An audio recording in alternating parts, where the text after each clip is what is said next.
Tour's been great. I think, doing this with Sum41 is an amazing thing because there's so many concerts out there. I think that people are kind of deciding, which bands they want to see.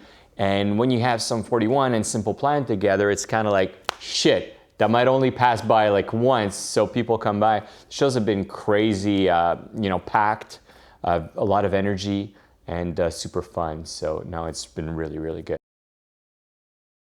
It's been a long, long time that we've been discussing this package. It's kind of hard because when we were younger, we kind of had a little bit of a feud with Sum41. We come from the same country, but we were living in Montreal. They were more in Toronto. That's like 6 hours away, and we came up pretty much at the same time. So I like to think they might not agree that there was a bit of jealousy, rivalry. We were definitely jealous a little bit of what they were doing, and I think they did too, because they're an amazing band. They're a very, very good band, and we were pretty much getting the same kind of exposure at the time, around the same exact time. So yeah, that's what made it so hard for us, to put this tour together before. So I think the first time we spoke about getting together and started touring was probably 10 years ago in Italy. That's the memory that I have. Oh, great. So it was a while in the making. I'm stoked. I think it's our strongest record.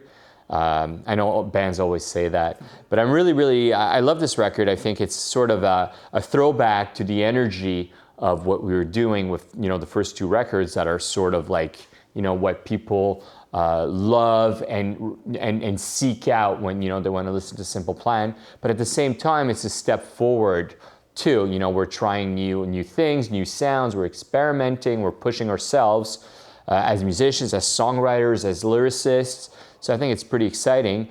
And I'm happy that we actually got back together as a band to make the record. A lot of people now share files over the internet and they build a record that way. We actually were in the same room working together. And I think it sounds like it too. It has an energy that would have been very hard to produce otherwise. I think we're still the same guy. First of all, I think it's important to know that we met in high school.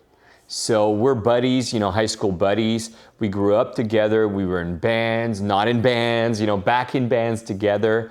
So we grew together. We're still very good friends. I think we're more mature than we were back then, when we were 13, 14.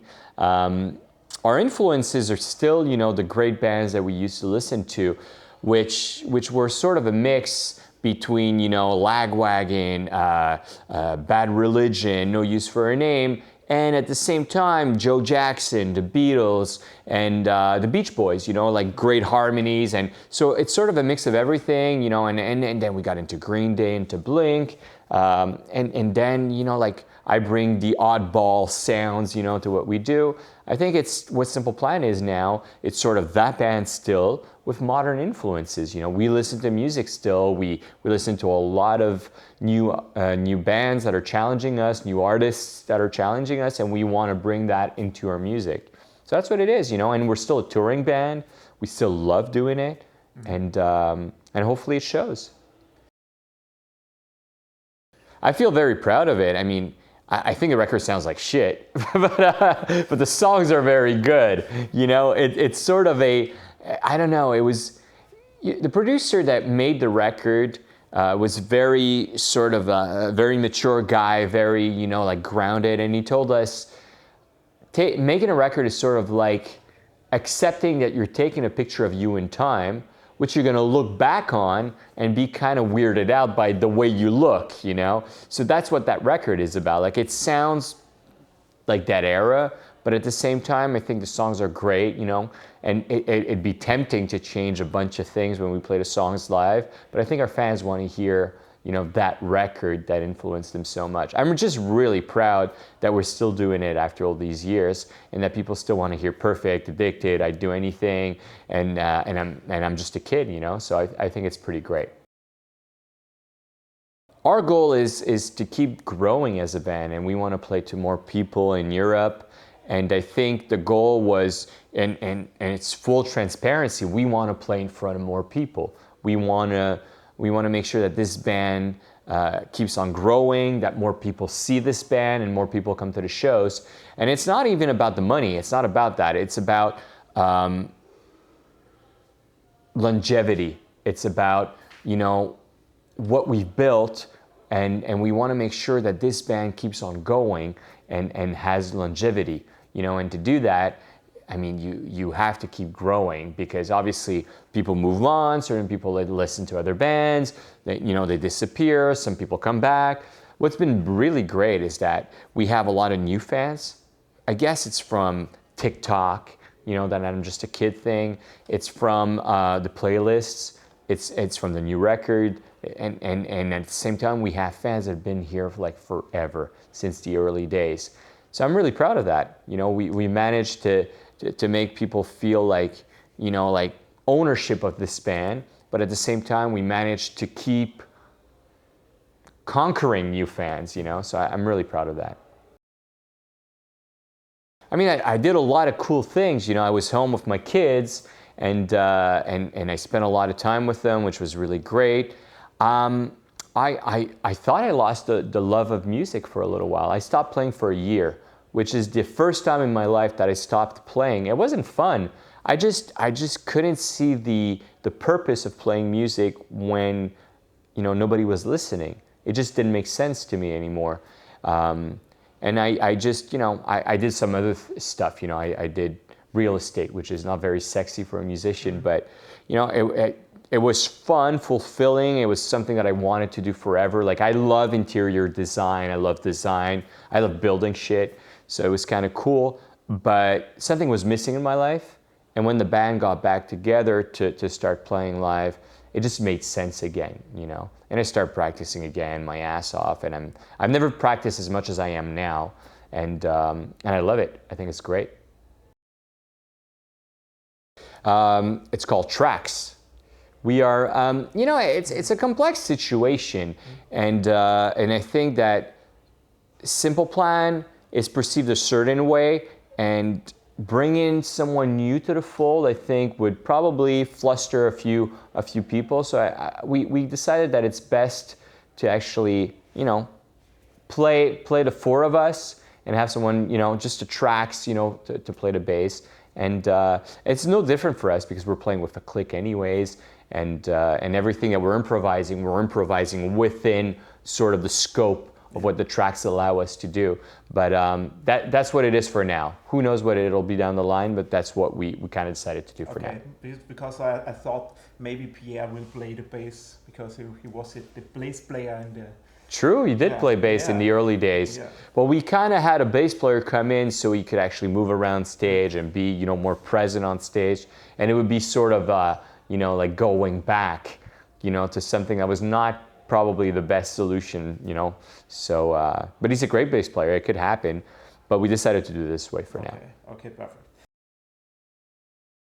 We're definitely very touched by what's going on in Ukraine, and it's our way to bring in funds, for the Ukrainian people. We have a video director for the last, everything that's been released on this particular record was shot by Jensen, who's from Ukraine, and we felt that, doing a video in support of Ukraine was meaningful and important to us. Now, the foundation is our answer to fans, telling us everything that they're living, all their stories. And we hear like crazy stories from our fans. Some are very sad, and oftentimes we felt like kind of powerless. What are you supposed to do when someone tells you that your music changed their lives, they were thinking about, leaving this world, and you're like, wow, you're overwhelmed, but you're not really doing anything, So we decided to start the foundation to basically give back to the youth. And that's very large, but over the years it sort of became a mission where it's like we're supporting music, enterprises that are basically allowing people to play music as a way to to find their place in the world. We're supporting health issues, mental and physical, and we're just trying to help locally as well as internationally. So that's what the foundation is all about. It's our answer to all those fans that are in need right now, you know? So it's kind of hard to address very specifically, but it makes more sense to do it, you know, in the realm of the foundation. I still play like, you know, like Fender guitars. You know, I was playing, you know, Strats, and now I play Tellys and Strats. The thing that's changed the most is that now, like, amps, you know, tube amps are very heavy and they're hard to ship around. Now you have like those computers that are basically, you know, replicating, you know, the sound of the amps. That's cooler, you know, it's a lot easier to work around. It's easier to program too than, you know, all those big racks that we were using back then. So that's kind of cool.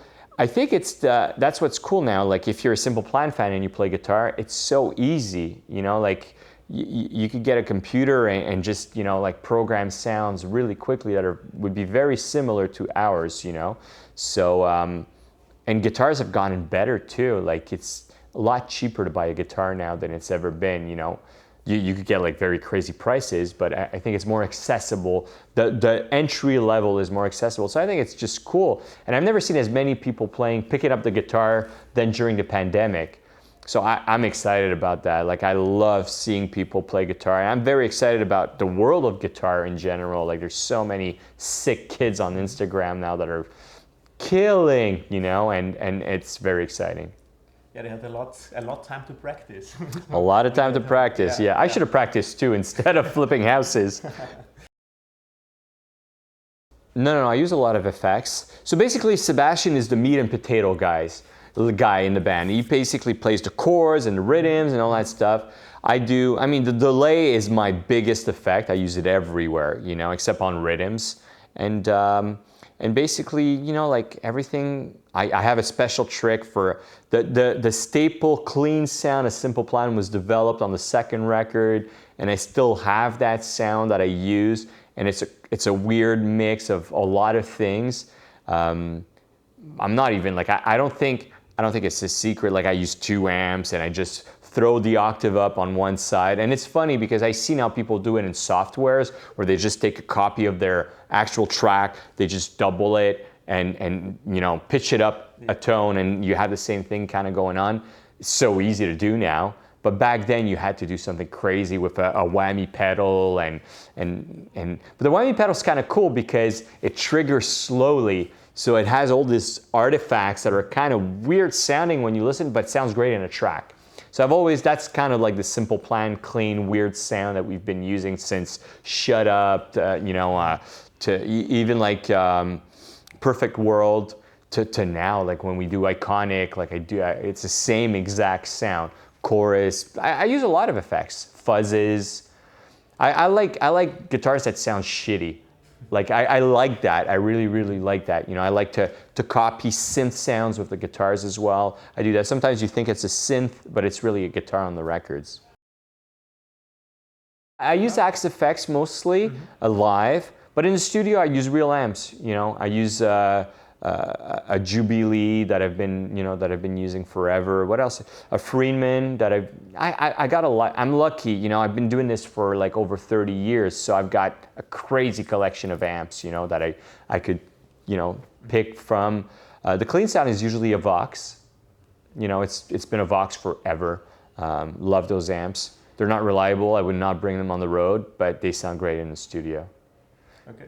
But there's a lot of trickery involved in getting that sound, you know, like we're quadrupling the guitars when we play rhythms, when we play leads, there's certain tricks that I use, you know, I make sure that I use modulations, you know, to make sure that I cut through the mix. Sometimes when the mixes are very dense, I'll take like a wah-wah pedal, a wah-wah pedal, and I'll just like cock it and it sounds like, but it's amazing, you know, to cut through. I EQ the amps very radically. You know, I take off all the bass and just keep the mids, and I do a lot of very quirky things in the studio. Like basically when I'm recording guitars, it's like a sort of a spaceship, you know, I'm like, there's pedals everywhere, you know, I'm just tweaking them and hopefully the engineer just follows me. I got really quick now at finding sounds, you know, like I know what to, you know, to get to make sure that, you know, the right message or whatever I'm trying to write in motion is passed by. So but it's still fun. I still love that sort of nerdy, like in the studio kind of work. They're all a celebration of a time, you know, in our career. And it'd be a pick between Perfect, Welcome to My Life, I'm Just a Kid, I'd Do Anything. I'd Do Anything is always a song we start with, and it's just such a cool reaction. I'm Just a Kid is a song that I just couldn't stand playing anymore. I was so over it. That message, I'm Just a Kid, I was like, dude, we're 30. We can't be playing that. We're not 30 anymore. And now, like years later, we're still playing it. But the TikTok revival kind of made me understand that that song is timeless. It's just a cool track, you know? And if you take it on the nose for what it is, you don't get the message. And I guess I wasn't getting the message, you know? So now I really love playing that song. Welcome to My Life just has a crazy ass reaction. Summer Paradise is a wonderful track too, because it's sort of, we had a bit of a dip. Our third record, I think, is amazing, but wasn't as successful as all the other ones. So when we came out with Summer Paradise, it was like a breath of fresh air. Everybody was stoked. It was beachy. Everybody was happy, and it was a huge success, you know.